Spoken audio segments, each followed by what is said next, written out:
Hello to all, welcome to the pointers academy. तो जैसे कि आप लोगों को पता है कि हमारे ऑनलाइन और ऑफलाइन बैचेस जो हैं वो दोनों मीडियम जो चल रहे हैं हमारे JKSS जेईई की कोचिंग के लिए।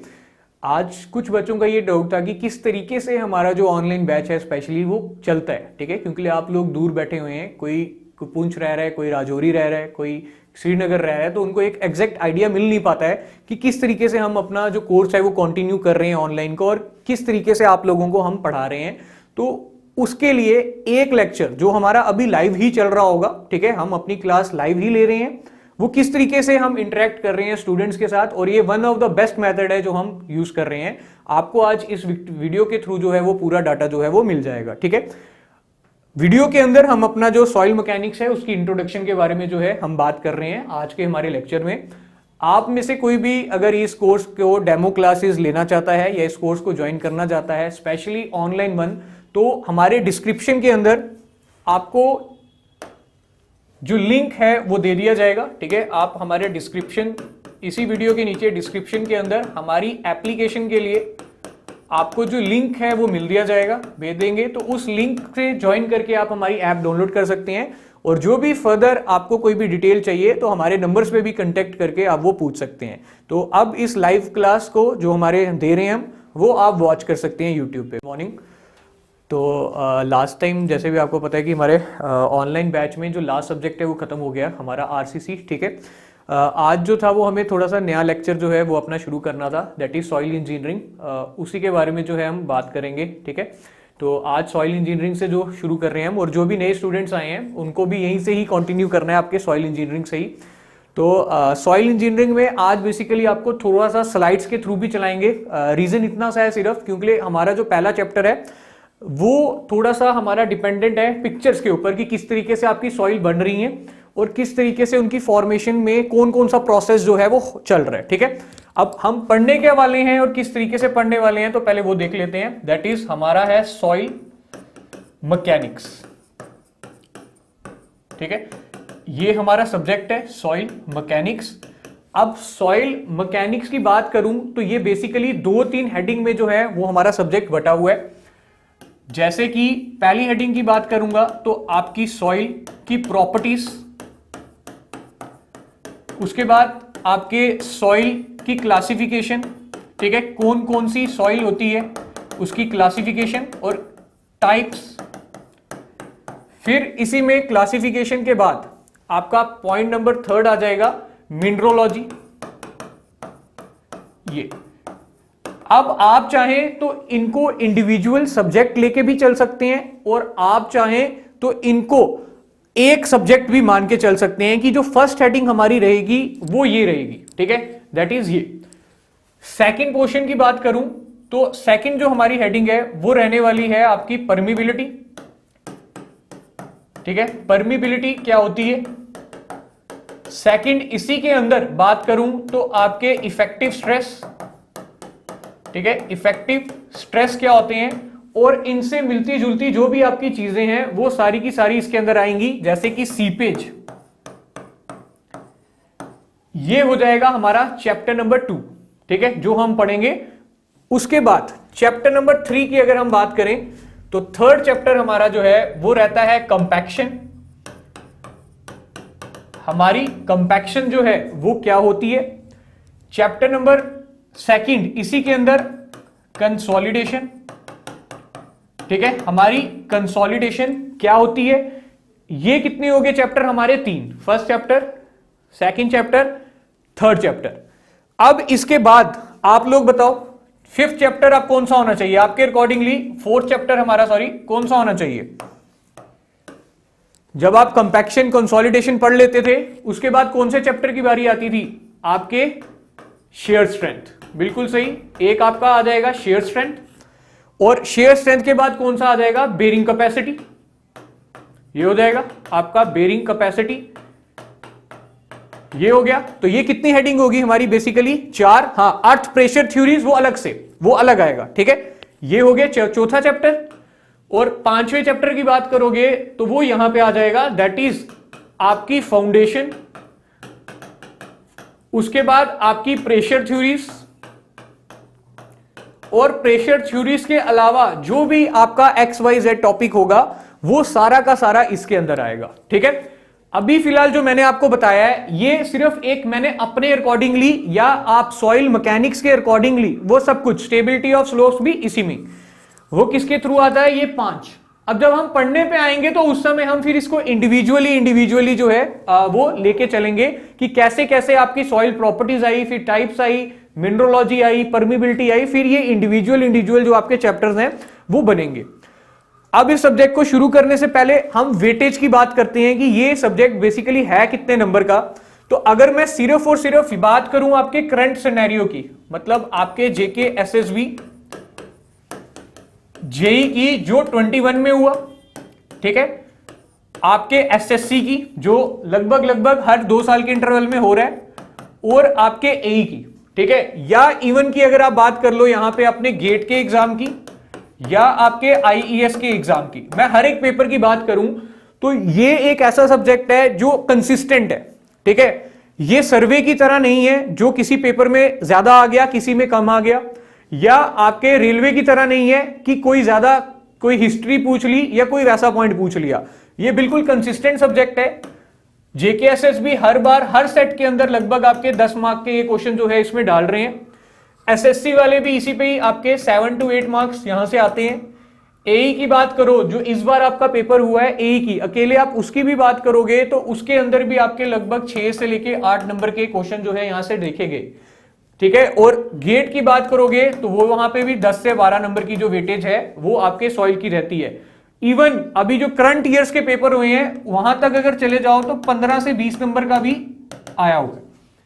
तो ये सब्जेक्ट जो है बहुत ज्यादा इंपॉर्टेंट है, जो इसका मेन पॉइंट है। और इस सब्जेक्ट को समझने के लिए आपको पिछला कितना पढ़ा है, आपने कॉलेजेस में कितना पढ़ा है, उसकी कोई रिक्वायरमेंट नहीं है। ठीक है, आप कॉलेजेस में कितना पढ़ के आए हैं उसकी कोई रिक्वायरमेंट नहीं है, आपको यहीं से बिल्कुल टू द पॉइंट, बिल्कुल बेसिक से बेसिक चीज जो है वो पता चल जाएगी। ठीक है, अब इस सब्जेक्ट को शुरू करने से पहले मैं एक पॉइंट पहले यहां बता देता हूं। जैसे आप सर्वे की बात करते हैं, ठीक है, या आप अपने एफएम की बात करते हैं, या अपने सोम की बात करते हैं, तो ये कुछ ऐसे सब्जेक्ट हैं जिनको प्रैक्टिकल यूज में लाते हुए हमें काफी साल हो गए हैं। ठीक है, दैट इज मोर देन, ठीक है, मोर देन अगर आप अप्रॉक्स भी लो तो 1000 ईयर्स के करीब जो है हो चुकी हैं इन चीजों को यूज करते हुए। हाँ, ये मैं नहीं बोल रहा हूं यहां पे कि इनको 1000 साल पहले इसी नाम से जाना जाता था, एफएम, सर्वे या सोम,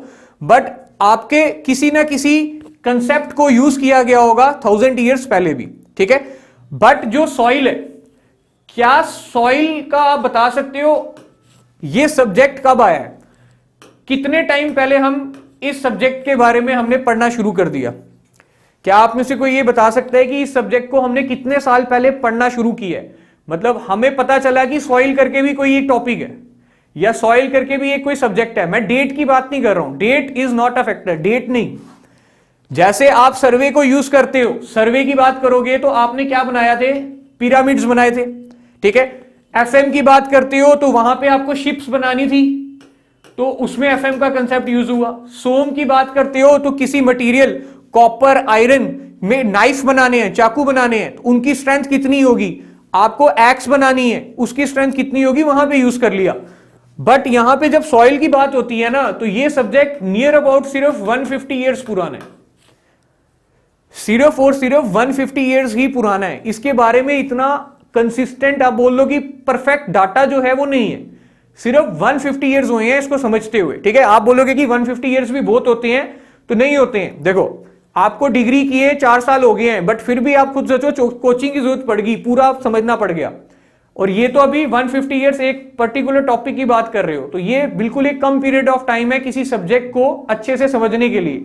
ठीक है, तो इसीलिए सॉइल के अंदर बहुत सारी चीजें ऐसी हैं जो डे टू डे चेंज हो रही हैं। ठीक है, जो हम आज पढ़ रहे हैं हो सकता है 10 साल बाद ये चीज ना हो, क्योंकि ये सब्जेक्ट नया है, इसमें अभी भी काम चल रहा है, टॉपिक कुछ भी नया आ सकता है। ठीक है, तो हम शुरू कर रहे हैं आज इस सब्जेक्ट को, कंटिन्यू कर रहे हैं आगे यहां से। अभी सबसे पहला पॉइंट जो हम पढ़ने वाले हैं या कहां से जो शुरू करने वाले हैं वो आपकी रहेगी इंट्रोडक्शन। ठीक है, कि इस सब्जेक्ट की इंट्रोडक्शन क्या है, ये सब्जेक्ट क्या है। तो इसको हम एक पीपीटी के थ्रू या एक स्लाइड्स के थ्रू पहले थोड़ा सा देखेंगे कि किस तरीके से इस सब्जेक्ट को हम यूज करेंगे। तो इसके लिए कुछ ये रहा हमारे पास,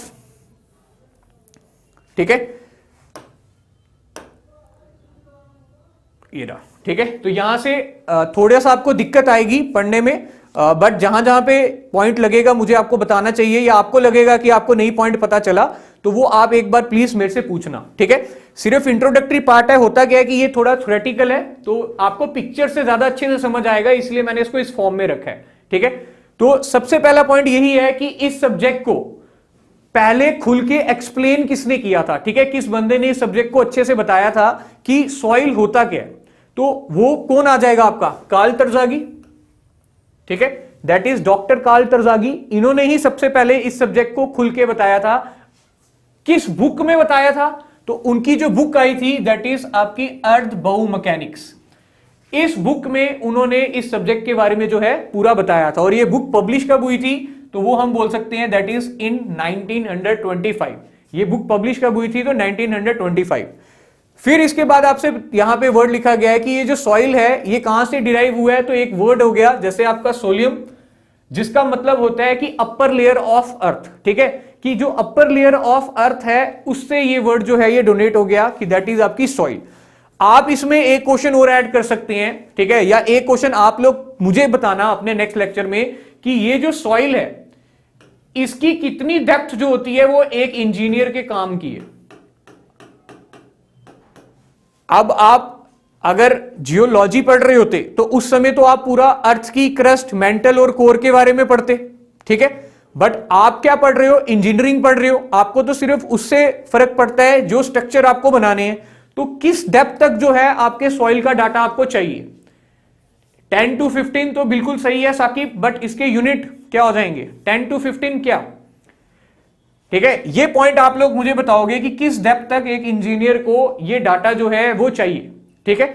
उसके बाद सॉइल इंजीनियरिंग जो क्या है, इसकी डेफिनेशन क्या है, तो अनकंसोलिडेटेड मटेरियल जो किससे बना हुआ है, आपके पार्टिकल से, डिसइंटीग्रेटेड रॉक से। ये इसकी एक डेफिनेशन जो है, ये एक छोटा सा जो पॉइंट है वो यहां पे लिखा हुआ है।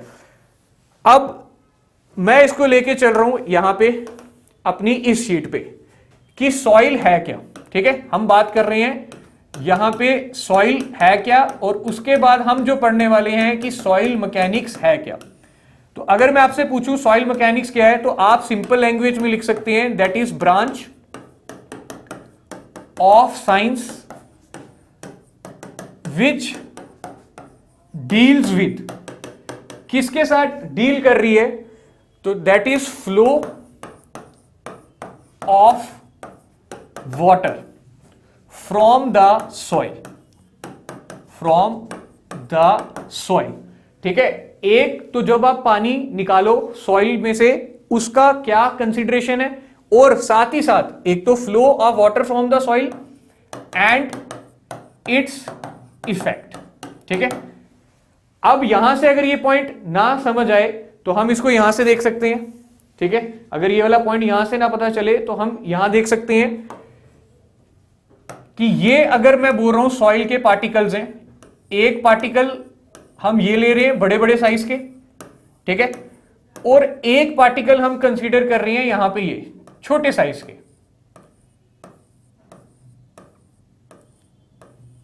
ये, ठीक है। तो साकिब आपको मिल जाएगी ये वाली स्लाइड, मिल जाएगी, मैं लिख भी रहा हूं जैसे हम नॉर्मली पढ़ते हैं प्रॉपर, वो भी मिलेगा, और इस तरीके से स्लाइड भी मिल जाएगी जो आपकी पीडीएफ है, उसकी आप जो पुरानी जो पीपीटी है वो भी मिल जाएगी, उसकी कोई प्रॉब्लम नहीं है, ठीक है। तो मुझे आप सिर्फ इतना बताओ कि जब हम इसमें से वाटर को फ्लो करवाएं, ठीक है, ये दोनों सॉइल में से आपने वाटर को फ्लो करवाया, तो एक टर्म आपको यहां से पता चली जिसको आप बोलोगे परमिबिलिटी। तो बताओ कौन सी सॉइल की परमिबिलिटी ज्यादा होगी, ए वाले की या बी वाले की। हम यही कर रहे हैं, ये सॉइल मैकेनिक्स का एक ब्रांच है जो क्या बता रही है कि जब आप फ्लो करवाते हो वाटर से तो उसकी वजह से क्या हुआ और उसके इफेक्ट के हैं। तो सीधी सी बात है, परमिबिलिटी की बात करोगे तो ए सॉइल की क्या होगी, परमिबिलिटी ज्यादा होगी, और बी सॉइल की जो परमिबिलिटी है वो कम होगी। अब यही हमें पता चला पानी के फ्लो करवाने पे, और यही हमारी जो मैकेनिक्स है उसकी डेफिनेशन है कि जब आपने पानी फ्लो करवाया तो आपको पता चल गया कि आपके अगर वॉइड्स जो हैं उनका साइज अगर बड़ा हुआ तो पानी ज्यादा फ्लो करेगा, और अगर आपके जो वॉइड्स हैं वो कम हुए तो आपका जो वाटर है वो कम फ्लो करेगा। एक प्रॉपर्टी आपने खुद ही बता दी। अब एक प्रॉपर्टी अगर मैं और पूछूं आपसे, अगर ये परमिबिलिटी के बारे में आपने बताया है तो मुझे पोरोसिटी बताओ। अब अगर आपको देना हो कि ज्यादा सॉइल पोरस कौन सी है, तो वो ए वाली आएगी या बी वाली आएगी? सॉइल पोरस कौन सी है, ए वाली कि बी वाली? Which soil is more porous? Permeable का आंसर सही है, दैट इज आपकी A soil. But which soil is more porous? और पोरस का मतलब क्या होता है? पानी को एब्जॉर्ब करना, और परमिबिलिटी का मतलब क्या था? वाटर का निकलना। तो यहां पे जिसके वॉइड छोटे हैं वो ज्यादा देर तक पानी होल्ड करके रख रही है, या जिसके वॉइड बड़े हैं? सिंपल सा कंसेप्ट है। तो पोरोसिटी किसकी ज्यादा हो जाएगी? आपकी बी वाली सॉइल की, और इस सॉइल की पोरोसिटी क्या हो जाएगी? कम। अब आप खुद से सोचो, यहां से आपको परमिबिलिटी पता चल गई, पोरोसिटी पता चल गई, तो क्या मैं आपको यहां पे ये नहीं बोल सकता वॉइड रेशियो बताओ? तो वॉइड रेशियो अब ज्यादा किसकी है ये बता दो। वॉइड रेशियो की मतलब आपके जो ये वॉइड्स हैं इनकी रेशियो ए वाली सॉइल की, सीधी सी बात है, देख के आंसर दे सकते हो। तो ए वाली सॉइल की वॉइड रेशियो ज्यादा है एज कंपैरिजन टू बी वाली सॉइल की। ये कहां से पता चला आपको? तो ये पता चल रहा है आपको इस डेफिनेशन से, दैट इज सॉइल मैकेनिक्स से, जो हमें ये बताती है कि जब आप पानी को फ्लो करवाते हो और उसकी वजह से जो इफेक्ट होते हैं और जो हमें प्रॉपर्टी मिलती हैं, उसी सब्जेक्ट का नाम है ये सॉइल मैकेनिक्स। एक बार जब आपने ये प्रॉपर्टीज पता कर ली, इसके बाद आप जो मर्जी करो। जैसे कि एग्जाम्पल, किसी सॉइल की वॉइड रेशियो बहुत ज्यादा कम है, तो या बहुत ज्यादा कम है, तो उस सॉइल की कंप्रेसिबिलिटी ज्यादा होगी या उस सॉइल की कंप्रेसिबिलिटी कम होगी? ठीक है, उस सॉइल की कंप्रेसिबिलिटी ज्यादा होगी या उस सॉइल की कंप्रेसिबिलिटी कम होगी? ठीक है। तो नबी साहब, इसका ये पॉइंट है, वॉइड रेशियो बेसिकली आप सिंपल ये मान के चलो कि अभी ये वॉइड्स के बारे में बात हो रही है कि वॉइड रेशियो की डेफिनेशन पे जाओगे तो वो तो हो जाएगी volume of void by volume of soil solid. But अभी हमने वो चीज पढ़ी नहीं है, तो हम सिर्फ इतना सा ले रहे हैं कि वॉइड का मतलब है कि साइज, किसी का साइज ज्यादा है वॉइड का, मतलब गैप ज्यादा है दो पार्टिकल्स के बीच में, तो उस चीज को वॉइड बोल रहे हैं। ठीक है, नंबर ऑफ वॉइड्स वगैरह उस पे किसी पे नहीं जा रहे हम, अभी उस पॉइंट पे जा ही नहीं रहे हैं। ठीक है, तो अगर वॉइड रेशियो कम है किसी सॉइल की तो उसकी कंप्रेसिबिलिटी क्या है? कम। वॉइड रेशियो कम होने का मतलब क्या होता है कि आपके जो पार्टिकल्स हैं, एक ये पार्टिकल है जिसमें वॉइड स्पेस देखो बहुत कम है, नजर भी नहीं आ रही, और एक सॉइल है ये जिसके वॉइड्स की बात करोगे तो देखो इतने बड़े बड़े वॉइड्स हैं, ये इतने बड़े बड़े वॉइड हैं। तो बस यहीं पे यही पॉइंट बता रहा है कि अगर आपकी वॉइड रेशियो कम है तो उस सॉइल की कंप्रेसिबिलिटी कम है, सॉइल की कंप्रेसिबिलिटी कम है तो उस सॉइल की शेयर स्ट्रेंथ पे क्या फर्क पड़ेगा, और उस सॉइल की बेयरिंग कैपेसिटी पे क्या फर्क पड़ेगा? क्या ये आप बता सकते हैं? क्या उस सॉइल की शेयर स्ट्रेंथ पे क्या फर्क पड़ेगा? अगर आपके वॉइड्स कम है, तो जब वॉइड कम है तो बेसिकली जो आपके पार्टिकल हैं वो आपके एक दूसरे के कांटेक्ट में हैं, बिल्कुल साथ साथ जुड़े हुए हैं। और एक जगह अगर हम बोलते हैं कि वॉइड ज्यादा है तो वो पार्टिकल मतलब एक दूसरे से जुड़े नहीं है। जब आप अपना लोड अप्लाई करोगे सॉइल में, तो आप सॉइल मैकेनिक्स में यही पढ़ते थे कि लोड जो सॉइल ट्रांसफर करती है वो बाय पार्टिकल टू पार्टिकल करती है, एक पार्टिकल से दूसरा पार्टिकल लोड ट्रांसफर है, तो इसमें ज्यादा अच्छे से हो रहा है। बट जब आप यहां बात करेंगे तो इसके वॉइड के अंदर हो सकता है पानी, इसके वॉइड के अंदर क्या हो सकता है? वाटर भी हो सकता है, और इसके वॉइड के अंदर क्या हो सकती है? एयर भी हो सकती है। तो अब जब ये लोड ट्रांसफर की बात करोगे तो ये वाली सॉइल ज्यादा अच्छे से लोड ट्रांसफर नहीं करेगी, क्योंकि लिए पहले एक पार्टिकल को अपना लोड देना पड़ेगा उस वॉइड में, फिर उस वॉइड से आपका जो लोड है वो जाएगा नेक्स्ट पार्टिकल में। तो इस रीजन की वजह से वो सॉइल जिसकी वॉइड रेशियो कम है, जो कंप्रेसिबल कम है, उसकी शेयर स्ट्रेंथ की जब हम बात करेंगे तो वो ज्यादा होगी, और अल्टीमेटली जब शेयर स्ट्रेंथ ज्यादा होगी तो आपकी बेरिंग कैपेसिटी भी सॉइल की जो है वो ज्यादा हो जाएगी, that is load carrying capacity भी ज्यादा हो जाएगी। इसमें कोई डाउट है तो मुझे बताओ, इसमें कोई डाउट है तो मुझे बताओ। वॉइड रेशियो देखो, वॉइड्स कम है, अगर आपके वॉइड्स कम है, देखो सिंपल क्लियर सा फंडा रखो, ये सॉइल है एक नीलोफर, एक सॉइल ये है, ठीक है, और एक सॉइल ये है। आप मुझे ये बताओ, जो ये वाली सॉइल है इसके अंदर आप वॉइड्स देखो किसके हैं, एयर के भी हैं। तो अगर इसकी मैं डायग्राम बनाऊं कुछ इस तरीके से, अब ये आप लोगों के लिए समझा रहा हूं कि ये एयर है और ये वाटर है, ठीक है, और ये सॉइल के सॉलिड्स हैं। अब एक सॉइल ये है और एक सॉइल ये है, जिसके अंदर सॉइल के सॉलिड्स हैं और थोड़ी सी वाटर है, थोड़ा सा ही वाटर है और थोड़ा सा ही एयर है। मुझे बताओ, आप जब लोड अप्लाई करोगे तो ज्यादा वॉइड में से पानी और एयर किसके सॉइल में से निकलेगी, ए वाली की बी वाली? जब आप लोड अप्लाई करोगे तो ज्यादा जो एयर है या ज्यादा जो वाटर है वो कौन सी वाली कंडीशन से निकल रहा है, ए वाली। तो खुद से देखो ना, ये क्या हुआ, ज्यादा कंप्रेस कर पाए तो इसीलिए ये पानी जो है वो बाहर निकला। अगर आप इसको कंप्रेस नहीं कर पाते तो आपका पानी नहीं निकलता, तो वो कंप्रेसिबिलिटी कम हो जाती, जो कि ये हुई। तो वॉइड कम थे तो कंप्रेसिबिलिटी कम थी। नीलोफर, तो ये पॉइंट आपको क्लियर हुआ, ठीक है। चलूं आगे, चलूं नेक्स्ट पॉइंट पे चलें अब। तो यहां से बेसिकली हमें सिर्फ ये एक आइडिया पता चल गया कि जब हम पानी को पास करवाएंगे, फ्लो करवाएंगे आपकी सॉइल में से, तो हमारे पास क्या क्या चीजें जो हैं वो निकल के आएंगी, और बेसिकली यही हमारे चैप्टर्स हैं जो हमें पढ़ने हैं, ठीक है। अभी हम वॉइड रेशियो को एक साइड पे कंसेप्ट लेके चल रहे हैं, क्योंकि वो पूरा एक कंसेप्ट है, ठीक है। तो हमारे पास ये एक डेफिनेशन का मीनिंग क्लियर हो गया कि सॉइल मैकेनिक्स क्या होती है। और मैंने यहां पे भी आपकी इस स्लाइड के ऊपर भी बेसिकली यही यहां पे बताया है कि सॉइल मैकेनिक्स क्या है। तो branch of science which deals with the action of forces on soil with the flow, और इसी को बोल देते हैं आपकी सॉइल मैकेनिक्स। और इसी को देखो, सॉइल मैकेनिक्स का ही दूसरा नाम क्या है, पार्टिकुलेट मैकेनिक्स। अब जब आपको यह चीज पता चल गई ना कि सॉइल की पोरोसिटी क्या है, सॉइल की परमिबिलिटी क्या है, सॉइल की शेयर स्ट्रेंथ क्या है, सॉइल की बेरिंग कैपेसिटी क्या है, जब आपको यह सारा डाटा पता चल गया तो क्या उसकी एप्लीकेशन जब आप कोई स्ट्रक्चर बनाने में करेंगे, आपको कोई, मैं बोलता हूं आपको एक हाईवे बनाना है, सपोज करो आपको एक हाईवे बनाना है, तो हाईवे की नेसेसिटी क्या थी, आप नंबर ऑफ लेयर्स में बनाते हैं, उनकी लेयर्स है, सब ग्रेड है, सब बेस है, बेस कोर्स है और उसकी सरफेस कोर्स है, इस तरीके से। तो आपके पार्टिकल कितना डेंस होना चाहिए, कितना लोड कैरिंग कैपेसिटी उसकी ज्यादा होगी, वो किस पे डिपेंड कर रहा है, इन सारी प्रॉपर्टीज पे।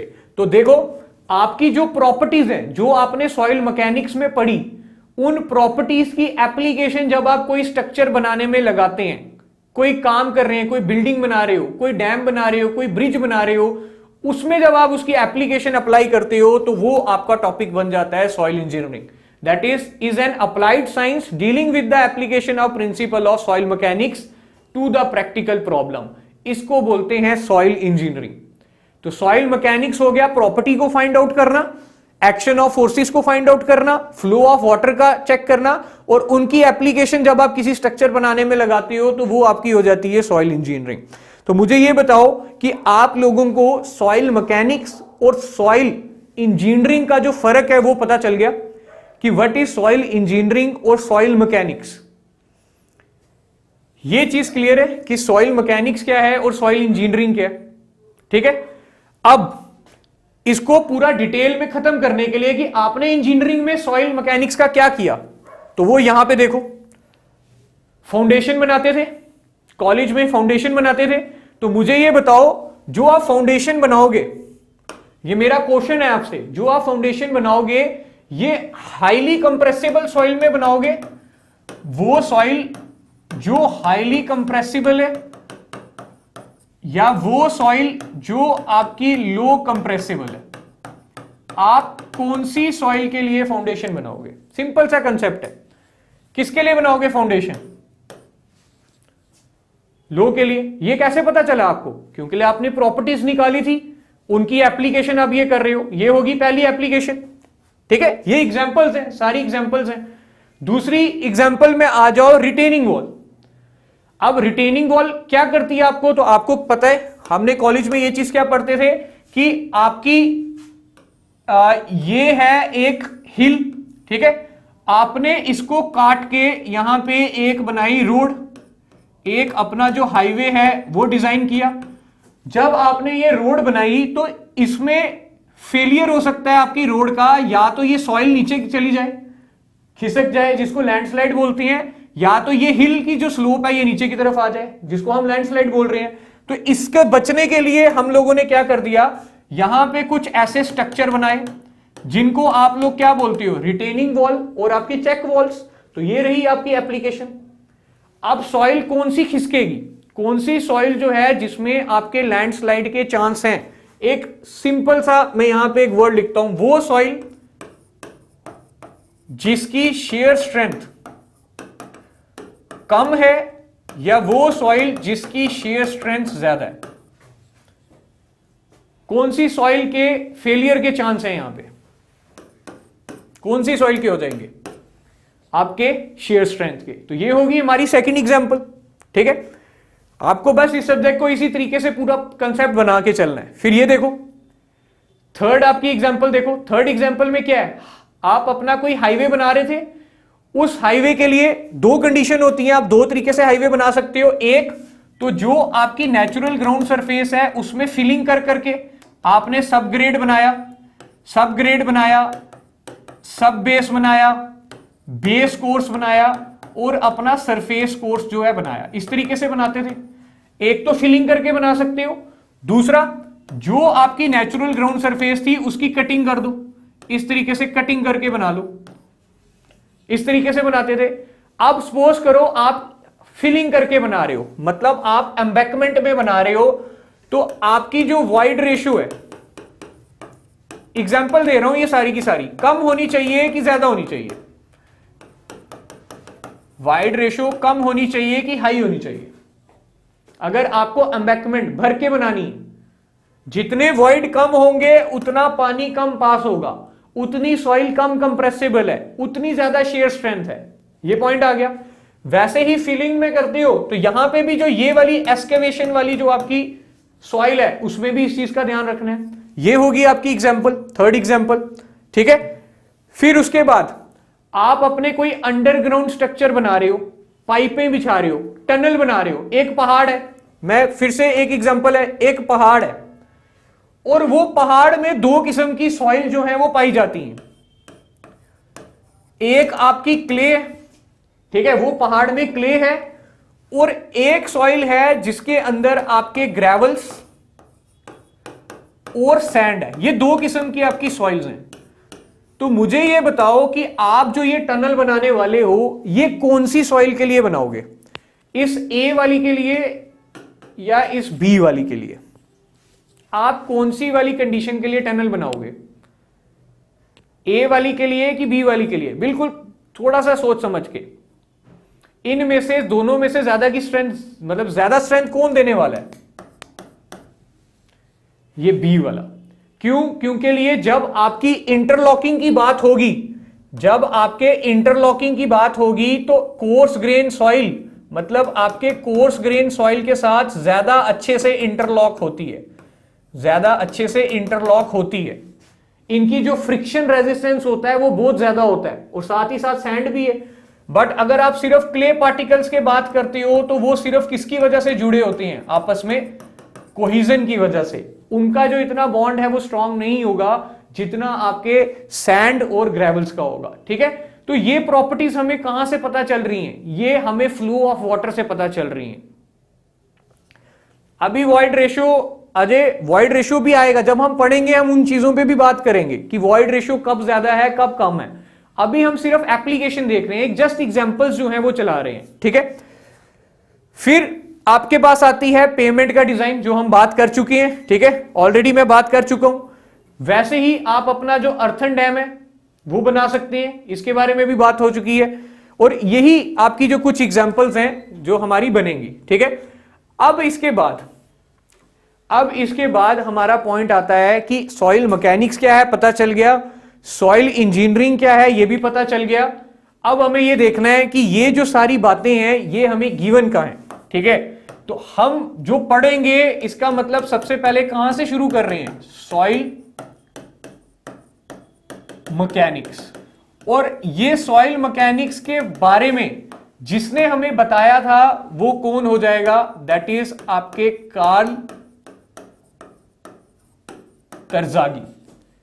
कहां पे इसने अपना मैक्सिमम डाटा दिया हुआ है, तो इन हिज बुक, और उस बुक का नाम क्या था हमारा, अर्थ बायोमैकेनिक्स, जो कब पब्लिश हुई थी, तो इन 1925। ये है हमारी सॉइल मैकेनिक्स, ये है हमारी इंट्रोडक्शन, ठीक है।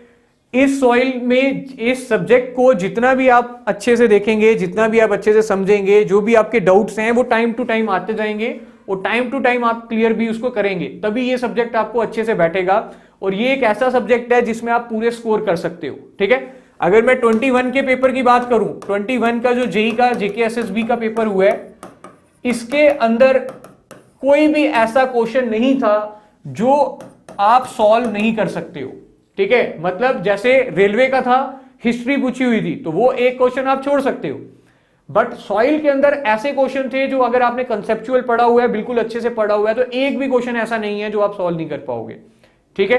तो इसको कंटिन्यू करते हैं। सबसे पहला पॉइंट जो हमें पढ़ना है आज, जहां से हम शुरू करने वाले हैं, that is process of formation of soil.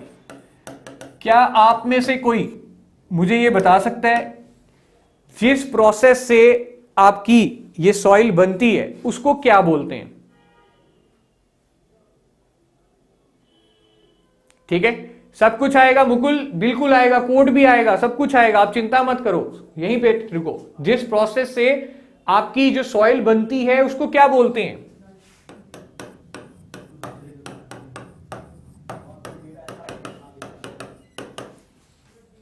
क्या बोलते हैं इसको, पैडोजेनेसिस। ये चीज आपको क्लियर हुई। फॉर्मेशन ऑफ सॉइल को क्या बोलते हैं, पैडोजेनेसिस, नॉट वेदरिंग। वेदरिंग जो है वो पैडोजेनेसिस का पार्ट है। तो अगर मैं इस प्रोसेस को डिस्क्राइब करूं तो सबसे पहले क्या होगा, सबसे पहला स्टेप जो है वो क्या रहने वाला है हमारा, आप बताओ सबसे पहला स्टेप क्या है। अब सबसे पहला स्टेप आ जाएगा जो आप लोग आंसर दे रहे थे, दैट इज वेदरिंग। यही है सबसे पहला स्टेप, वेदरिंग।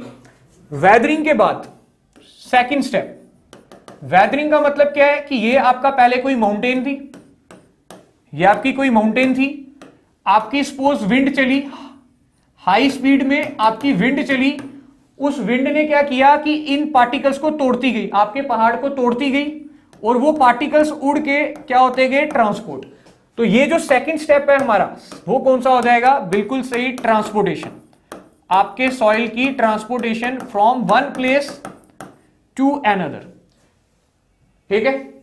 जब ये ट्रांसपोर्ट हुई, ट्रांसपोर्ट के बाद स्टेप नंबर 3 की अगर आप बात करते हो तो क्या होगा, जब ये सॉइल ट्रांसपोर्ट हुई, ट्रांसपोर्ट होने के बाद ये क्या होगी, इसकी डेपोजिशन।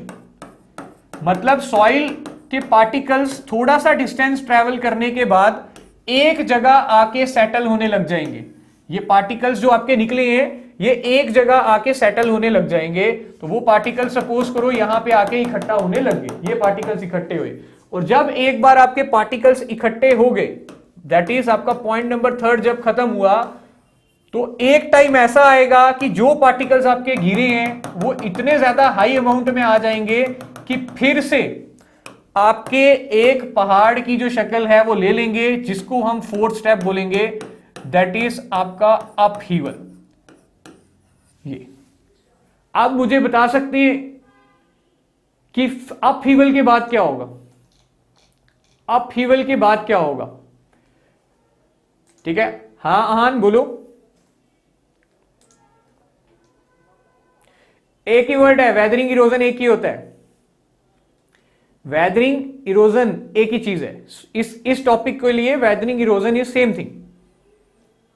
ठीक है, तो अब क्या होगा, फिर से सेम, दैट इज फिर से आपका जो वो पहाड़ है उसकी वेदरिंग होगी, फिर से उसकी ट्रांसपोर्टेशन होगी, फिर से डेपोजिशन होगी और फिर से अपीवल होगा। तो इसका मतलब ये है कि ये जो आपका प्रोसेस है ये इस तरीके से साइक्लिक जो है वो होता रहता है, चलता रहता है। आपसे पेपर में क्या पूछा जाएगा, जेईस में क्या पूछा जाएगा कि इनमें से जो बताओ ऑप्शन है वो करेक्ट सीक्वेंस बता रहे हैं आपके पूरे प्रोसेस का।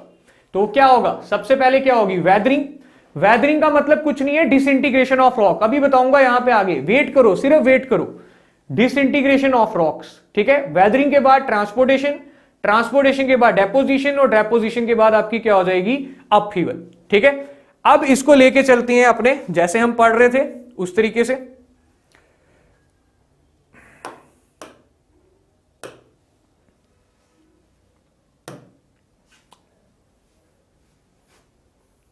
ठीक है, तो एक सेकंड बस आपकी वो पीपीटी जो है निकल देते हैं, लेक्चर 2। तो ये देखो, ठीक है, हम इसी प्रोसेस की बात कर रहे हैं ना जिसको हम इरोजन बोल रहे हैं। पहला स्टेप हुआ, आप देख सकते हो यहां पे आपको दिख भी रहा होगा कि एक जो छोटा सा पेड़ है वो निकल गया हुआ है एक आपकी रॉक में से, और उसके जो रूट्स हैं उसने क्या किया, उस रॉक को तोड़ दिया, डिसइंटीग्रेट किया। वो पार्टिकल्स आपके किसी भी मीडियम के थ्रू ट्रांसपोर्ट हुए। ट्रांसपोर्ट की आप एग्जांपल देखो, जैसे आपके वो पहाड़ टूटा तो वो नीचे गिरा, ग्रेविटी के इन्फ्लुएंस में गिरा, विंड के वजह से गिरा, वाटर की वजह से गिरा, ट्रांसपोर्ट हुआ।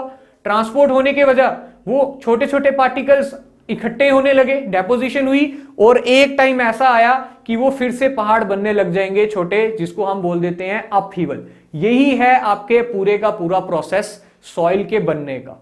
ठीक है, आहान वो चीज क्लियर होगी, आपका वो चीज क्लियर हो गया ना, दैट इज आपका इरोजन। ठीक है, देखो स्टेप्स यहां पे हमारी बुक में कैसे मेंशन्ड होता है, तो इरोजन, ट्रांसपोर्टेशन, डेपोजिशन, अपहीवल, और फिर से वो स्टेप जो है कंटिन्यू में चला गया। अब यहां तो लिखा हुआ है, बट आपसे ये पॉइंट पूछा जाए कि जो सॉइल अपने पेरेंट रॉक के पास ही मिल जाए, दैट इज जहां से वो निकली थी, जहां से इरोड हुई थी वहीं पे फिर से आके खड़ी हो जाए, तो उस सॉइल को क्या बोलते हैं, वो सॉइल कौन सी हो जाएगी आपकी, रेजिड्यूअल सॉइल। यही है, that is if the soil stage at the place of formation just above the parent rock then is soil called as residual soil. जैसे ये आपका एक माउंटेन है, ठीक है, ये आपकी एक हिल है, इसकी डिसइंटीग्रेशन हुई तो इसके पार्टिकल्स कहीं मूव नहीं हुए, यहीं कहीं नीचे आके रुक गए हैं, यहीं पे आके रुक गए हैं, तो इसी सॉइल को क्या बोलते हैं, रेजिड्यूअल सॉइल। ठीक है, मुझे ये बताओ इस रेजिड्यूअल सॉइल की जो प्रॉपर्टीज हैं, जो इन रेजिड्यूअल सॉइल की प्रॉपर्टीज हैं, क्या वो पेरेंट रॉक से सेम होंगी या डिफरेंट होंगी। जो इनकी प्रॉपर्टीज हैं वो पेरेंट रॉक से क्या होती हैं, बिल्कुल सेम। क्यों के लिए, ये just below the parent rock ही बनी हुई हैं। ये हमारा एक पॉइंट इसके अंदर जो है वो आ जाता है। अब आप यहां देखेंगे कि ये जो डिसइंटीग्रेशन होनी है, दैट इज जो हम डिसइंटीग्रेशन की बात कर रहे थे, जो वेदरिंग की बात कर रहे थे कि सॉइल के पार्टिकल्स कैसे अलग होंगे अपने पेरेंट रॉक से, तो वो बेसिकली दो हेडिंग के अंदर होते हैं। एक होती है फिजिकल डिसइंटीग्रेशन, एक होती है केमिकल डिसइंटीग्रेशन। फिजिकल डिसइंटीग्रेशन का मतलब हो गया कि जब आपकी फिजिकल फोर्सेस इन्वॉल्व है आपके सॉइल के पार्टिकल्स को पेरेंट रॉक से तोड़ने के लिए, और केमिकल डिसइंटीग्रेशन का मतलब हो जाएगा जब आपके कोई केमिकल फोर्स जो है वो इन्वॉल्व है। ठीक है, अब ये फिजिकल क्या है, केमिकल क्या है, तो वो आपको यहां से समझ आ जाएगा। ठीक है, फिजिकल डिसइंटीग्रेशन की बात करते हैं यहां से। सबसे पहला पॉइंट टेम्परेचर। फिजिकल डिसइंटीग्रेशन किसकी वजह से होगा, तो सबसे पहला पॉइंट आपका यहां पे आप देख लो, टेम्परेचर। एक आपका कोई भी माउंटेन है, ठीक है, मुझे ये बताओ कोफिशिएंट ऑफ एक्सपेंशन, जिसको अगर आप प्रॉपर वर्ड दो तो दैट इज आपका थर्मल एक्सपेंशन। टेम्परेचर अगर इंक्रीज किया और टेम्परेचर जब डिक्रीज किया तो क्या कुछ फर्क पड़ेगा आपके पहाड़ों पे? जब आपका coefficient of thermal expansion change हुआ, जैसे सर्दियां आई उस समय या फिर आपकी जब गर्मी आई उस समय, तो वो जो पहाड़ है उसके अंदर हल्का सा भी अगर क्रैक हुआ तो टेम्परेचर के चेंज होने की वजह से हल्की सी भी अगर एक्सपेंशन हुई तो वो क्रैक क्या होगा? बड़ा हो जाएगा। वो क्रैक क्या हो जाएगा आपका? इस तरीके से बड़ा हो जाएगा। तो ये क्रैक बड़ा होगा तो आपके पहाड़ को तोड़ देगा, और जब इस तरीके से आपके पार्टिकल्स टूटेंगे तो वो क्या नाम दे देंगे? Temperature change.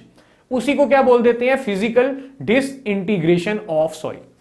ठीक है, इस यहां तक अगर कोई प्रॉब्लम है तो मुझे बताओ। यहां तक ठीक है? मैं इसको आगे लेके चलूं? अब मुझे नहीं लगता यहां पे कोई प्रॉब्लम होगा। चलने दूं इसको आगे, कंटिन्यू कर दूं? ठीक है, तो देखो टेम्परेचर चेंज हो गया पहला पॉइंट। सेकंड देखो, सेकंड आता है आपका वेजिंग एक्शन। ठीक है, अक्सर हम क्या करते हैं कि आपके टेम्परेचर को और वेजिंग को एक साथ मानते हैं, एक जैसा मानते हैं, बट वो नहीं है। जो टेम्परेचर है वो एक्सपेंशन या कॉन्ट्रैक्शन की वजह से है, और जो वेजिंग एक्शन है वो ये रहा। हुआ क्या कि पहले आपकी कोई सॉइल थी जिसके अंदर कोई क्रैक था, आपकी बारिश आई, आपकी बारिश पड़ी, जब आपकी वो बारिश पड़ी और टेम्परेचर भी डाउन चला गया, सर्दियों का मौसम था, टेम्परेचर डाउन गया, और वहां पे जहां पे पानी था उसकी आइस बन गई। वो आइस, मुझे खुद से बताओ, आइस का वॉल्यूम ज्यादा होता है? आइस का वॉल्यूम ज्यादा होता है, तो आइस का वॉल्यूम ज्यादा होने की वजह से वो एक्सपैंड करेगी। वो जब एक्सपैंड करेगी, उसको जगह नहीं मिलेगी, तो वो क्या कर देगी? आपके उस पहाड़ को तोड़ देगी, ब्रेक कर देगी, तो आपके पार्टिकल टूट जाएंगे। ये आपकी बारिश आई होगी, आइस जमी होगी, और वो पार्टिकल जो है फ्रीज हुआ होगा। ठीक है, और जब वो एक्सपैंड हुआ होगा तो ये पार्टिकल टूट गया और आपकी सॉइल बन गई। ये इसको बोलते हैं आपका वेज एक्शन, फ्रॉस्ट वेजिंग। ठीक है, बिल्कुल, तभी पिक्चर्स इसीलिए लगाई है इस चैप्टर की कि क्लियर रहे आपका पॉइंट। फिर देखो एक और एग्जांपल आपकी, थर्ड किस्म की फिजिकल वेदरिंग की बात करते हो तो स्प्रेडिंग ऑफ रूट्स। ये तो आपने घरों पे भी देखा होगा ना कि कई बार क्या होता है कि जो घर की वॉल्स होती हैं, अगर आपने कोई ट्री लगाया हुआ है जो बड़ा हो गया थोड़े टाइम के बाद, तो वो आपके घर की जो वॉल होती है उसको तोड़ देता है। बहुत कॉमन सी चीज है जो आपने देखी होगी। वैसे ही पहाड़ों पे भी होता है कि अगर आपके जो रूट्स हैं वो बड़े हो गए, जब आपके एज के हिसाब से, ट्री की एज के हिसाब से वो रूट्स जब बड़े होंगे तो उनको जगह चाहिए, स्पेस चाहिए, वो फैलने की कोशिश करते हैं। तो जब वो फैलेंगे तब भी आपके सॉइल की डिसइंटीग्रेशन होगी, और कौन सी वाली? Physical disintegration. ठीक है, ये हो गया। फिर आपके बाद आता है एब्रेशन। ये एब्रेशन, तो देखो एब्रेशन के दो मोड हैं। तो एब्रेशन बाय एयर भी हो सकती है, मतलब आपकी हवा टकराई और उसने छोटे मोटे पार्टिकल अपने साथ लेके चलेगी, और एब्रेशन बाय वाटर भी हो सकती है। ठीक है, समुंदर जैसे हो गया, समुंदर की लहरें आती हैं, टकराती हैं, फिर अपने साथ मिट्टी लेके चली जाती हैं, फिर मिट्टी लेके आती हैं, छोड़ती हैं, फिर अपने साथ मिट्टी लेके चली जाती हैं। तो इसको बोलते हैं एब्रेशन, जो आपका एयर की वजह से हो रहा है या आपकी जो वाटर की वजह से हो रहा है। और ये हमारा पॉइंट हुआ फिजिकल डिसइंटीग्रेशन का, फिजिकल वेदरिंग का। ठीक है, बिल्कुल ये पॉइंट आपको क्लियर है?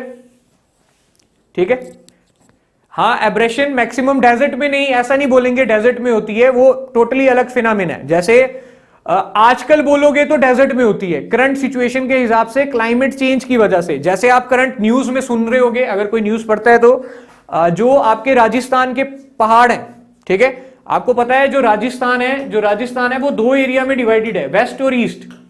ठीक है, दो एरिया में डिवाइडेड है, ईस्टर्न राजस्थान और वेस्टर्न राजस्थान। जो ये वेस्टर्न राजस्थान है ये कहां पे है? पाकिस्तान में लगभग, और ये ईस्टर्न वाला जो है वो कहां पे आ जाता है? इंडिया वाली साइड में। तो यहां पे बीच में क्या है? आपकी माउंटेन है, ये आपकी माउंटेन्स है। तो यहां पे जब हवाएं चलती हैं तो ये टकराती हैं इन माउंटेन से, बट ये माउंटेन्स में क्या है? अच्छे से अगर आपके ट्रीज हैं उन्होंने अच्छे से होल्ड करके रखा हुआ है सॉइल को, तो वेदरिंग नहीं होगी। बट क्यों के लिए आजकल हम सॉइल का बहुत ज्यादा यूज कर रहे हैं, कंस्ट्रक्शन का, सैंड का, सिल्ट का, तो यहां से सॉइल और सिल्ट की कमी होने की वजह से आजकल जो ये हवाएं हैं, मतलब जो आपके सैंड जो उड़ती है, जिसको सैंड ड्यून्स बोलते हैं हम, तो उसकी वजह से बहुत ज्यादा एब्रेशन हो रही है। ठीक है। और हो सकता है आने वाले टाइम में कि ये जब हिस्सा यहां तक पहुंच जाए तो आपके जैसे दिल्ली जैसे शहर हैं उनमें भी जो ये रेत के बवंडर जिसको बोलते हैं सिंपल, वो आने लग जाएं। ठीक है, तो ये चीज है एब्रेशन आपकी पूरी। अगर पहाड़ है जो उसको रोक लेगा तो ठीक है, नहीं रोकेगा तो फिर एब्रेशन होगी, आपके जो सेडिमेंट्स हैं वो एक जगह से दूसरी जगह जाएंगे। ये पूरा पॉइंट है फिजिकल का। ठीक है, अब चलते हैं फटाफट आपका केमिकल के ऊपर। केमिकल का डाटा तो मैंने यहां बताया हुआ है, बट हम इसको सीधा समझेंगे कि केमिकल डेपोजिशन कैसे होती है। तो आप पहले यहां पे थोड़ा सा जो वर्ड्स हैं वो देख लें। जैसे हाइड्रेशन बताया हुआ है, ठीक है, हाइड्रेशन क्यों होगा? जब आपके जो मिनरल्स हैं वो वाटर के साथ आए, केमिकल रिएक्शन हुई, कोई नया प्रोडक्ट बना जिसने सॉइल को डिसइंटीग्रेट करना शुरू किया। कार्बोनेशन का मतलब क्या होता है? जब कार्बन डाइऑक्साइड वाटर के साथ कांटेक्ट में आई, रिएक्शन हुई, कार्बोनिक एसिड बना, डिसइंटीग्रेशन हुआ। ऑक्सीडेशन क्या होता है? ऑक्सीजन रिएक्ट की वाटर के साथ, फिर से आपकी ऑक्सीडेशन हुई, फिर पार्टिकल टूटे, सॉल्यूशन हो गया। रॉक के जो अपने मिनरल्स थे वो वाटर के साथ कांटेक्ट में आए, फिर डिसइंटीग्रेशन हुई। और हाइड्रोलिसिस, हाइड्रोलिसिस का मतलब क्या होता है? H पॉजिटिव आयंस और OH नेगेटिव पॉइंट्स का अलग अलग होना। जब आपकी इस तरीके की डिकम्पोजिशन होगी तो ये इस किस्म की जो सॉइल है उसकी फॉर्मेशन होना शुरू हो जाती है इस किस्म से। ये आप देख सकते हो, ये आपकी फिजिकल डिसइंटीग्रेशन की एग्जांपल बता दी, दैट इज ग्रेवल्स और सैंड। और ये नीचे आपकी केमिकल डिसइंटीग्रेशन की एग्जांपल बता दी, क्ले और सिल्ट। जब आपकी फिजिकल डिसइंटीग्रेशन होगी तो क्या कोई फिजिकल नेचर में कोई चेंज आएगा? फिजिकल या केमिकल? फिजिकल में तो आ जाएगा, बट केमिकल में आएगा क्या? जब आपकी फिजिकल डिसइंटीग्रेशन होती है तो जो सॉइल है उसके केमिकल नेचर में फर्क पड़ेगा? नहीं पड़ेगा ना। ये देखो, जो ग्रेवल्स टूटे, ग्रेवल्स छोटे हो गए, फिजिकल नेचर में चेंज हुआ, बट ग्रेवल्स ग्रेवल्स ही हैं। तो ग्रेवल्स और जो सैंड है उनकी एग्जांपल होती है फिजिकल डिसइंटीग्रेशन। जेई में पूछा जाता है ये वाला पॉइंट। और केमिकल डिसइंटीग्रेशन की बात करोगे तो वो कौन सी हो जाएगी आपकी? क्ले, आपकी सिल्ट, जिसमें क्या है? केमिकली कोई चेंज आ गया हुआ है, क्योंकि वो मिनरल्स की वजह से डिसइंटीग्रेशन हो रही थी, किसी एसिड की वजह से डिसइंटीग्रेशन हो रही थी, इस रीजन की वजह से केमिकल डिसइंटीग्रेशन क्ले और सिल्ट बनाती है, और फिजिकल डिसइंटीग्रेशन ग्रेवल और सैंड बनाती है। हाँ, एसिड रेन बोल सकते हो, बट वो यहां पे वर्ड नहीं आएगा, क्योंकि एसिड रेन जो है वो एक अलग फिनोमिना आप लेके चल रहे हो। केमिकल डिसइंटीग्रेशन बेसिकली आप एक नेचुरल फिनोमिना बट सॉइल से रिलेटेड ही फिलहाल लेके चल रहे हो। ठीक है, हाँ, एसिड रेन उसी किस्म का एक फिनोमिना मान के चल सकते हो। ठीक है, तो ये हमारा पॉइंट था कि किस तरीके से आपकी फिजिकल डिसइंटीग्रेशन और केमिकल डिसइंटीग्रेशन जो है वो काम करती है। यहां तक अगर आपको कोई भी दिक्कत है या किसी पॉइंट को रिपीट करने की जरूरत है तो आप बताओ। मिनरल नहीं, मिनरल प्रॉपर्टीज में फर्क नहीं आएगा, फिजिकल वाले में कोई फर्क नहीं पड़ेगा नीलोफर, फिजिकल डिसइंटीग्रेशन में कोई फर्क नहीं पड़ेगा, केमिकल में फर्क पड़ेगा जो भी आएगा। ठीक है, सब क्लियर है? देखो अभी क्वेश्चन पूछ लो, अभी आपको सब क्लियर लग रहा है, बट बाद में आप बोलोगे नहीं ये क्लियर नहीं है। जब ऑब्जेक्टिव आता है फिर कंफ्यूजन नहीं होनी चाहिए। अभी क्लियर है? ठीक है, ये हमने पढ़ लिया कि सॉइल के बनने में क्या प्रोसेस जो है वो इन्वॉल्व है और कौन से किस्म से आपकी डिसइंटीग्रेशन हो रही है। ठीक है, हाँ उजेर बोल सकते हैं, सॉइल की टर्म्स में बोल सकते हैं, कोई डिफरेंस नहीं। ठीक है, अब हम जो पढ़ रहे हैं वो पढ़ रहे हैं टाइप्स ऑफ सॉइल। नेक्स्ट हमारा जो टॉपिक है इंट्रोडक्शन के अंदर वो आ जाता है टाइप्स ऑफ सॉइल, कि कौन सी सॉइल होती हैं जो हम अपने काम में ले रहे हैं, या एक इंजीनियर को पता होना चाहिए कि हमारे पास ये किस्म की सॉइल होती हैं। ठीक है, इनको भी सेम हम फिजिकल और केमिकल जिस तरीके से देखा है वैसे ही टाइप ऑफ सॉइल को देखेंगे। ठीक है, तो आप में से कोई पहले तो मुझे ये बता दो कि एलुवियल सॉइल जो है वो कौन सी होती है? एलुवियल सॉइल कौन सी होती है? किस तरीके से आए? जो रनिंग वाटर, क्या आ जाएगी? Running water. आपको जेई के लिए क्या करना है? सॉइल कौन सी है और वो कैसे फॉर्म्ड हो रही है ये पता होनी चाहिए। ठीक है, जैसे मैं बोलता हूं पहली सॉइल आपकी एलुवियल सॉइल, और ये कैसे बन रही है? सस्पेंशन इन रनिंग वाटर। ठीक है, अब आप यहां से देखो, आपकी बारिश हुई जैसे हमारे पहाड़ी इलाकों में होती है, तो वो क्या करेगी, एक वैली में से जब निकलेगा वो सारे का सारा पानी, तो छोटे मोटे पार्टिकल्स को अपने साथ लेके निकलेगी इस तरीके से। जब वो अपने पार्टिकल्स को, छोटे छोटे पार्टिकल्स को अपने साथ लेके निकलेगी, तो जहां पे आपकी जो स्लोप है उसको फ्लैट मिले, पहले तो स्लोप ऐसे मिल रही थी तो पानी नीचे की तरफ जा रहा था और आसपास के मिट्टी को साथ लेके जा रही थी, बट जहां पे स्लोप ऐसी होने की बजाय ऐसे मिल गई, बिल्कुल हॉरिजॉन्टल, उस समय वो पार्टिकल्स इकट्ठा होने लग जाएंगे, एक ही जगह पे आने लग जाएंगे। उस तरीके की सॉइल को हम एलुवियल सॉइल बोलते हैं। अब आप खुद से आंसर दे सकते हैं कि ये वो सॉइल है जो ट्रांसपोर्ट हो रही है अगर वाटर से, और मेनली रनिंग वाटर से, तो बताओ कि ये किसका हिस्सा है। यहां बिना देखे भी आप आंसर दे सकते हैं, किसका हिस्सा होगी ये, फिजिकल डिसइंटीग्रेशन। यही है, बिल्कुल सिंपल, एलुवियल सॉइल खत्म होगी। नेक्स्ट सॉइल की तरफ चलते हैं, सेकंड सॉइल की तरफ चलते हैं। तो लैकेस्ट्रॉइन सॉइल, ये रही आपकी लैकेस्ट्रॉइन सॉइल। ये कैसे बनती है, ये कैसे बनती है, form due to deposition from suspension in fresh still water lake, ये तो हमने लिखा। अब ये सॉइल कैसे बनी होगी, तो देखो ये वहीं पे है जहां रेजिडुअल सॉइल इसकी बेस्ट एग्जांपल है। आप ये मान के चलो कि जैसे हमारे कश्मीर में आपकी कोई लेक है, ठीक है, आपकी डल लेक है, ठीक है, डल लेक है। अब ये डल लेक कैसे, कोई भी लेक कब है, जब वो आगे पीछे से पहाड़ों से घिरी हुई है और बीच में उसके पानी इकट्ठा हुआ है। ऐसे ही है, बीच में पानी इकट्ठा हुआ है और आगे पीछे उसके हाई लाइंग एरिया है, मतलब कोई पहाड़ है तो उसको आप लेक बोलते हो। इस लेक में पहले पानी था, ठीक है, due to temperature variation, due to natural changes, ठीक है, क्या होता गया कि ये जो आसपास की मिट्टी है ये उखड़ उखड़ के इसके जो पार्टिकल्स हैं इसी लेक के अंदर ही जाते रहेंगे। अब जो पार्टिकल्स हैं, इस लेक के पार्टिकल बाहर तो नहीं जा सकते ना, इस लेक के पार्टिकल जब निकलेंगे तो वो अंदर ही डिपॉजिट होते जाएंगे।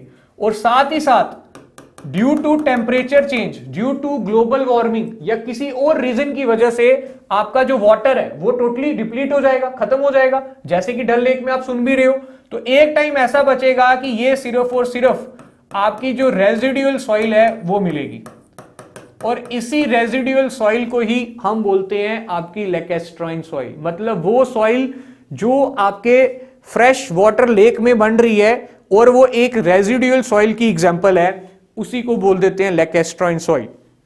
ये आपको बहुत सारी इसकी जो एग्जांपल है मैंने यहां पे दी हुई हैं, आपको जब ये पीपीटी मिलेगी तो आप वहां से देख सकते हैं कि इस तरीके से इसके डिपॉजिट जो हैं वो होते हैं, ठीक है। अब मैंने डल लेक की ही एग्जांपल क्यों दी, इसका रीजन ये है क्योंकि लिए ये कॉमन न्यूज में है, क्योंकि आपने सुना होगा कि डल लेक का जो पहले एरिया था वो लगभग कितना था, 10 किलोमीटर स्क्वायर में फैला हुआ था। बट टाइम के हिसाब से क्या हुआ, इसी किस्म की डिसइंटीग्रेशन की वजह से क्या हुआ कि उसका जो एरिया है वो अब रिड्यूस होके अप्रॉक्स 6 से 7 किलोमीटर स्क्वायर के करीब करीब रह गया। और ये भी आपको सुनने में मिल रहा है कि हो सकता है ये आने वाले सालों में टोटली श्रिंक हो जाए, ठीक है, आने वाले टाइम में और भी ज्यादा श्रिंक हो जाए, ऐसा हो सकता है। तो बस इसी किस्म की डिसइंटीग्रेशन वहां पे देखी जा रही है, ठीक है। ये होती है आपकी लैकेस्ट्रॉइन सॉइल। अब नेक्स्ट आपकी सॉइल दैट इज आपकी मरीन सॉइल, ये आ जाती है आपकी मरीन सॉइल। अब ये मरीन सॉइल कैसे है, आपकी लहरें निकली, समुद्र में जो लहरें हैं वो निकली, हाई टाइड्स निकली, वो आसपास के जो पहाड़ थे, ये जो आसपास के पहाड़ थे उनके साथ टकराई, उनके पार्टिकल्स को तोड़ा, अपने साथ लेके चली गई, साथ लेके गई किसी और जगह गई। जब एक साइड से यहां से तोड़ के लेके गई, फिर दूसरी साइड से आई और यहां पे वो जो पार्टिकल्स हैं वो डिपॉजिट कर दिए, या फिर से इस पार्टिकल्स को लेके गई और कहीं और जाके डिपॉजिट कर आई। तो इस तरीके से जो आपके सी वाटर में सस्पेंशन चल रही होती है, जो ट्रांसपोर्टेशन चल रही होती है, वो जो सॉइल बनती है वो कौन सी बनती है, मरीन सॉइल। क्या आप ये बोल सकते हैं कि इसके अंदर मिनरल कंटेंट जो होगा वो ज्यादा होगा? क्या आप ये बोल सकते हैं कि इसके अंदर मिनरल्स प्रेजेंट होते हैं? सिंपल। और वो सॉइल जिनके अंदर मिनरल्स प्रेजेंट होते हैं वो कौन सा स्ट्रक्चर बनाती थी?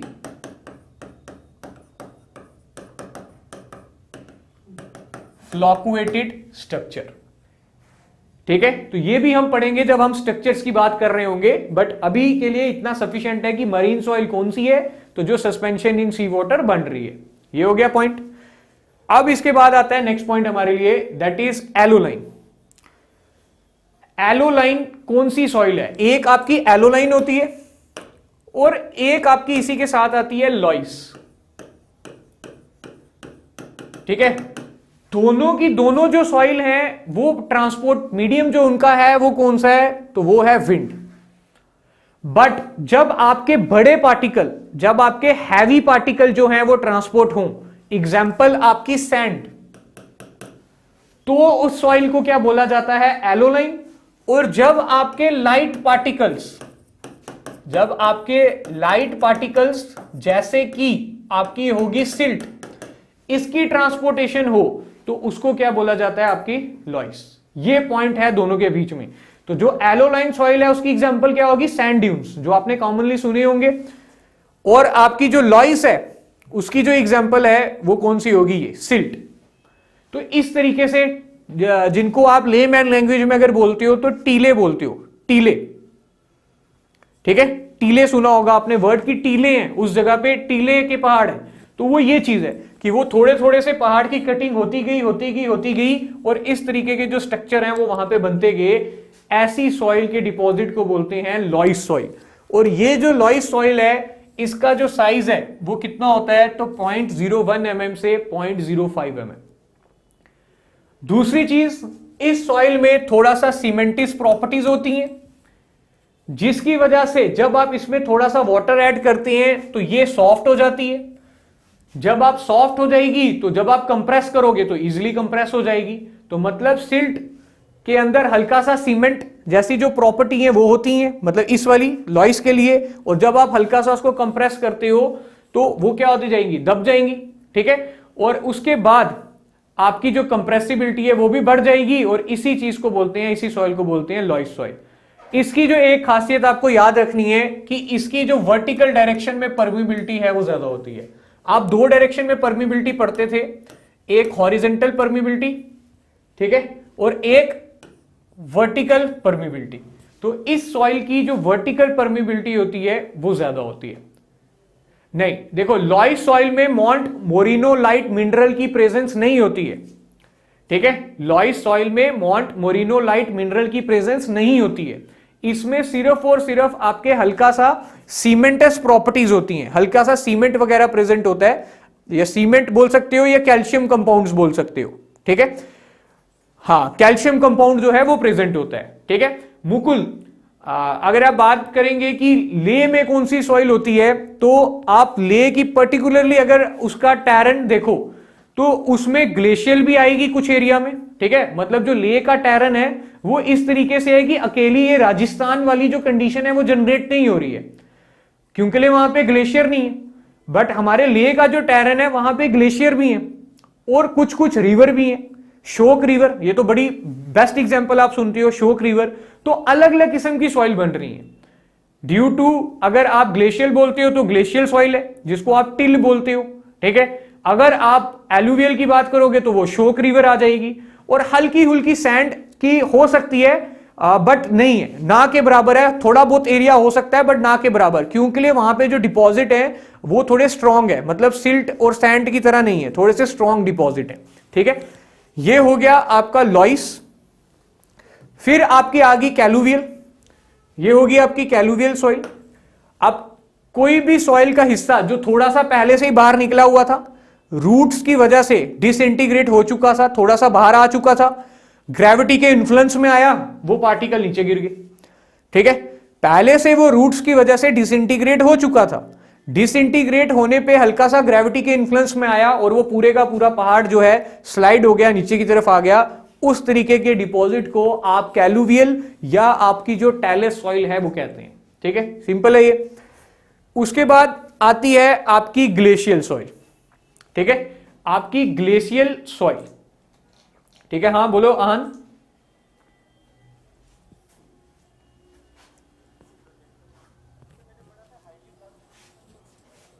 लॉइस जो है उसमें ये बोलो कि कैल्शियम कंपाउंड होते हैं, थोड़े, कैल्शियम भी नहीं बोल सकते आप, आप सिर्फ ये बोल सकते हो कि जो सीमेंटस कंपाउंड है वो प्रेजेंट होते हैं। देखो ना, जैसे जो क्ले के पार्टिकल्स जो हैं उनको प्लास्टिक क्यों बोलते हो आप? क्योंकि उनके जो पार्टिकल्स, हाँ, इसके अंदर नहीं होता ना मोंटमोरिनोलाइट। क्ले भी अलग अलग टाइप की हैं, क्ले के भी आगे मिनरल्स हैं, हाँ, तो वो भी आगे जाके क्लासिफाई होगा। तो अभी ये क्ले नहीं है, इसके अंदर क्ले नहीं है बिल्कुल भी। जो सिल्ट है वो भी, हाँ हाँ, ट्रांसपोर्टेड है, बट इसके अंदर हल्के से सीमेंटस कंपाउंड है। क्ले जो है, क्ले प्लास्टिक क्यों है? क्योंकि उसके अंदर मिनरलोलॉजी अलग है, सीमेंटस कंपाउंड है, वो मिनरल्स की वो वजह से है, वो मिनरल की वजह से है। ठीक है, अब बात करते हैं अपने ग्लेशियल की। ठीक है, तो ग्लेशियल आपके ये हो गए, ग्लेशियर या ग्लेशियल दोनों एक ही होती हैं। ये किस तरीके से बन रही हैं? तो आइस की ट्रांसपोर्टेशन की वजह से। ठीक है, अब आइस की भी जो ट्रांसपोर्टेशन है ना, उसके दो फिनोमिना है, उसके दो फिनोमिना है। या तो आपका ये एवलॉन्च आ गया, आपने इस तरीके से देखा होगा एवलॉन्च। ठीक है, या तो आपका एवलॉन्च आ गया, या तो आपका जो ग्लेशियल है वो पिघल रहा है, पिघलने के बाद जहां जहां से वो निकल रहा है उन उन जगहों से वो छोटे छोटे पार्टिकल्स अपने साथ कैरी करके लेके जा रहा है।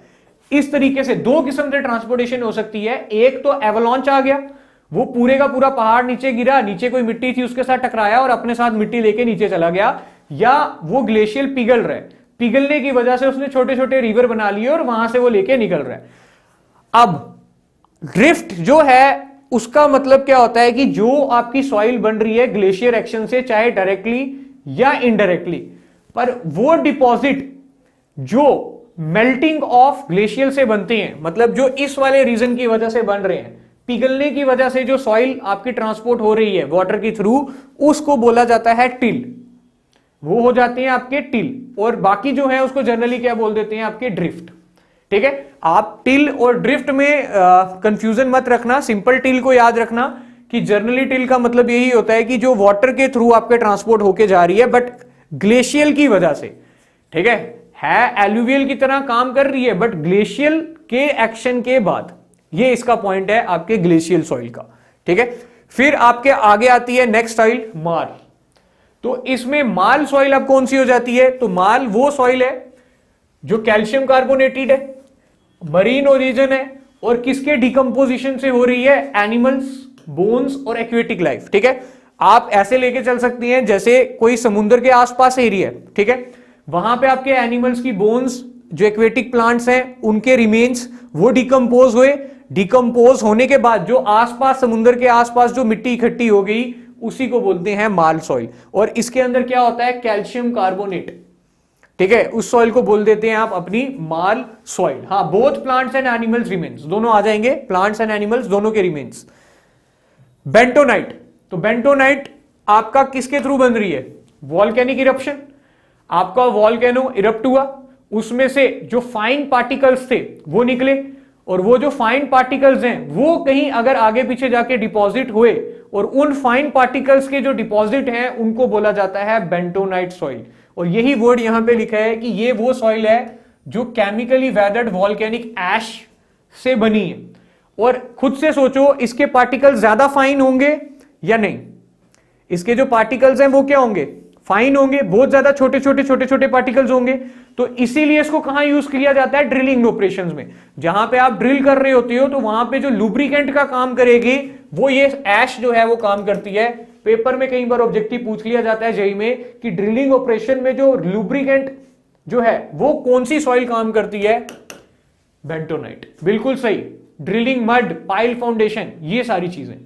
ठीक है, साकिब स्वेलिंग श्रिंकेज पे मैं अभी थोड़ा नहीं जाऊंगा, रीजन क्योंकि अभी आपको एग्जैक्ट वर्ड हमने नहीं बताया कि व्हाट इज स्वेलिंग और व्हाट इज श्रिंकेज। ठीक है, जब तक उसका एग्जैक्ट वर्ड नहीं पढ़ेंगे तब तक फिलहाल उसकी बात नहीं करेंगे। ठीक है, नहीं तो होगा क्या कि मीनिंग हम बहुत सारे, एक ही चीज के बहुत ज्यादा मीनिंग जो है हम निकाल सकते हैं। ठीक है, कि स्वेलिंग श्रिंकेज अलग अलग कंडीशन पे।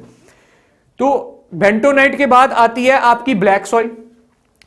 अब एक चीज आप याद रखना, जो आहान ने पॉइंट पूछा था कि ये जो लॉइस है ये भी प्लास्टिक है, और आप बोल रहे हो क्ले है ये भी प्लास्टिक है।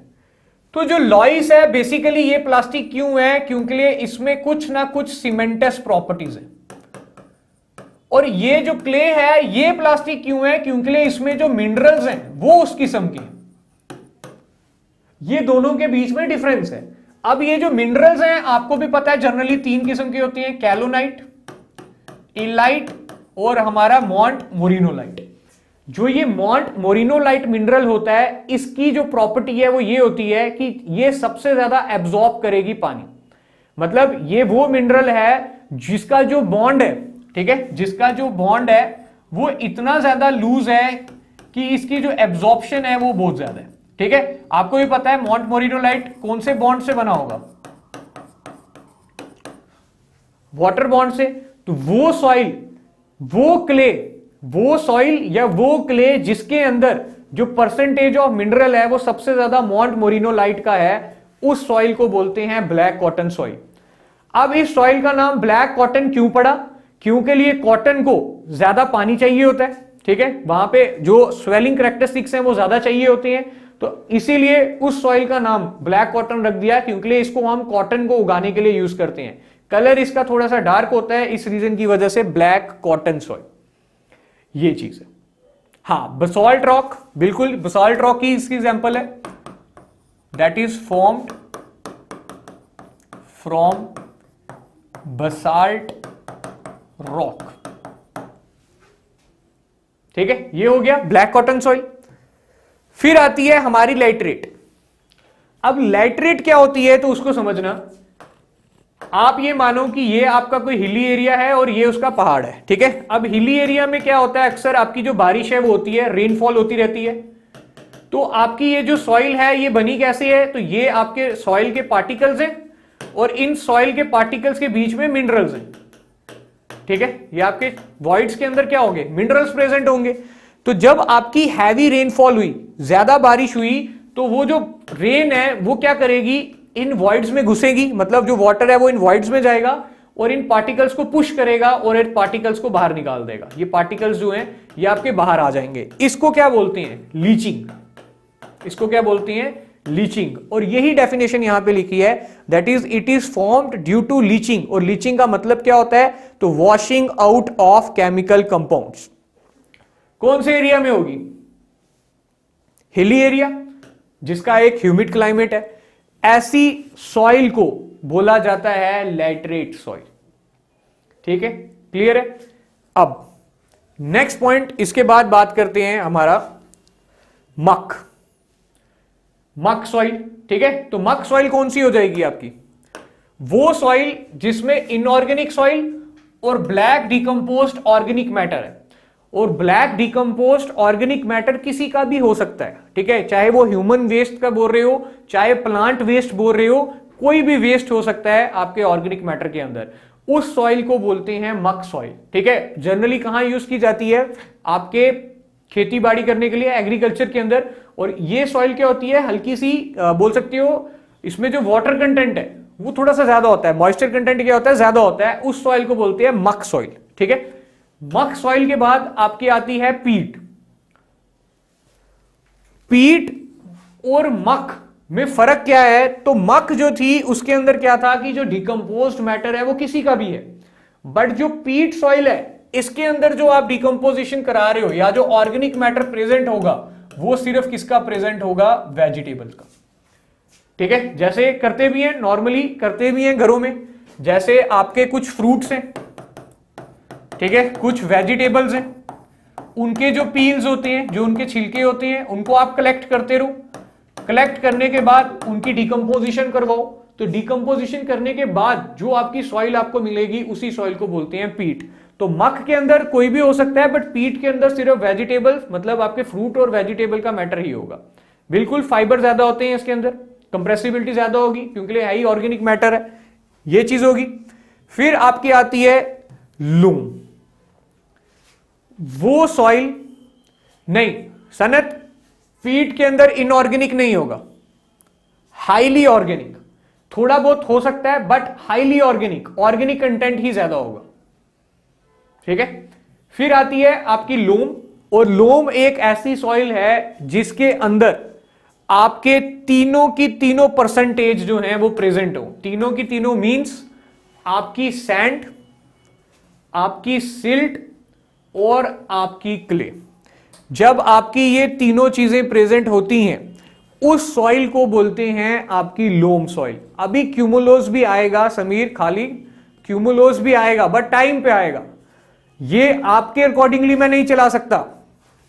जो चीज आपको पता है अगर वो आप पहले बोल दोगे तो मेरा सीक्वेंस खराब हो जाएगा, ठीक है। जो चीज जहां पे अपनी जगह पे आएगी हम उसको वहीं पढ़ेंगे, ठीक है। तो लोम क्या होगी? Mixture of sand, silt and clay in a definite proportion, उसी को बोल देते हैं हम अपनी लोम, ठीक है। अभी फिलहाल टाइप ऑफ सॉइल में हम इतनी ही सॉइल्स के बारे में पढ़ रहे हैं, इतनी ही सॉइल्स के बारे में डिस्कशन कर रहे हैं। जैसे जैसे आप टॉपिक पढ़ते जाओगे वैसे वैसे आपके पास अलग अलग सॉइल आती जाएंगी। जैसे क्यूमिलोस, आप बोल रहे हो क्यूमिलोस, तो क्यूमिलोस के बारे में भी पढ़ेंगे। जैसे जैसे टॉपिक आएगा वैसे वैसे सॉइल के बारे में पढ़ेंगे, ठीक है। अगर आप सिर्फ क्यूमिलोस नहीं, और भी बहुत सारी सॉइल है आपकी, ठीक है। तो यहां पे चीज क्लियर होगी। टाइप्स ऑफ सॉइल होपफुली आपको पता चल गया होगा कि कौन कौन से किस्म की आपकी जो सॉइल हैं वो होती हैं, ठीक है। ये वाला टॉपिक हमने इस तरीके से क्यों पढ़ा? रीजन एक तो पिक्चर है, क्लियर हो जाता है, और दूसरा लिखने वाला जो पॉइंट है वो खत्म हो जाता है। कौन सी सॉइल का एडवांटेज? अभिषेक, कौन सी सॉइल का एडवांटेज? लोम, लास्ट वाले का बोल रहे हो? तो लोम सॉइल का यही एडवांटेज है कि मिक्सचर है। तो अगर आपकी अकेली क्ले होती, अगर आपकी अकेली क्ले होती तो उसके अंदर वो पोरस तो है, मतलब पानी स्टोर तो करती है बट वो निकलता नहीं है। अगर आप कोई सब्जी उगाते हो तो उसके रूट्स में पानी पानी हो जाएगा। मतलब ये आपका कोई प्लांट और ये अगर उसके रूट्स, और अगर आपका वाटर यहां तक है तो उसका क्या फायदा? तो आप क्या करते हो? बेसिकली मिक्सचर यूज करते हो तीनों का, तो आपके ऐसे कामों में जो है वो काम आ जाएगी जहां पे प्लांटेशन वगैरह कर रहे हो तो वहां पे लो, ठीक है। अभी भी यही वही पॉइंट है कि इसका जो एग्जैक्ट इंजीनियरिंग में क्या काम है वो अभी तक पूरा प्रॉपर किसी ने डिस्क्राइब नहीं किया कि इंजीनियरिंग में क्या काम है।